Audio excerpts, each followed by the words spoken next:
আছে। শাহজালাল কি আল্লাহর ওলি? ওলি বলা যাবে কি না? যে কোনো মুসলিম আল্লাহ পাকের ওলি।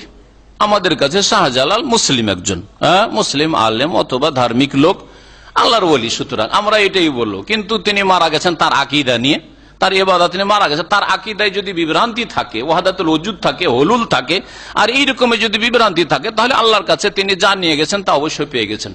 আল্লাহ পাক কোরআনে কারিমে বলছেন, যারা দুনিয়া থেকে চলে তাদের সম্পর্কে কোনো ভালো মন্দ মন্তব্য করার কোনো প্রয়োজন নেই। আসল হচ্ছে যে তারা মুসলিম মুসলিম মনে করি, আর ভালোই মনে করি। কিন্তু তিলকা উম্মাতুন কাদ খালাত লাহা মা কাসাবাত ওয়া লাকুম মা কাসাবতুম ওয়া লা তুসালুন আম্মা কানু ইয়ামালুন। সে শাহজালাল কি করেছে না করেছে, ওলি হইতে পারলো না, ওই চরখায় পরের চরখায় তেল দিতে আল্লাহ বলেন, নিজের চরখায় তেল দাও। ওয়া লাকুম মা কাসাব, তোমরা যা করবে তা পাবে। সুতরাং কি করছো করো, তোমরা আল্লাহর ওলি হও। প্রত্যেক মুসলিম আল্লাহ পাকের সাধারণ ওলি বন্ধু। শুনে রাখেন ভালো কথা, এটা হচ্ছে দ্বীন ইসলাম, কোরআনে কারিমের কথা। আল্লাহু ওয়ালিউল্লাযিনা আমানু, আল্লাহ মুমিনদের বন্ধু। তো প্রত্যেক মুমিন আল্লাহর বন্ধু, ঠিক না?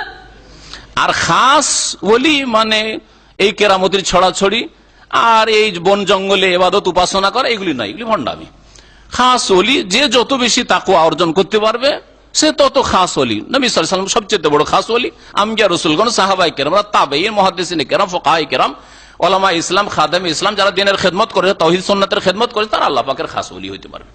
যত বেশি খাস হইতে পারবে তত বেশি খাস। যেমন আপনার কিছু খাস বন্ধু আছে, কিছু আম বন্ধু আছে, তাই না? সাধারণ বন্ধু বান্ধব আর কিছু খাস বন্ধু বান্ধব, যে কোনো দাওয়াতে ছাড়েন না ওদেরকে। আল্লাহ পাক রব্বুল আলামিনের ওই রকমই আছে।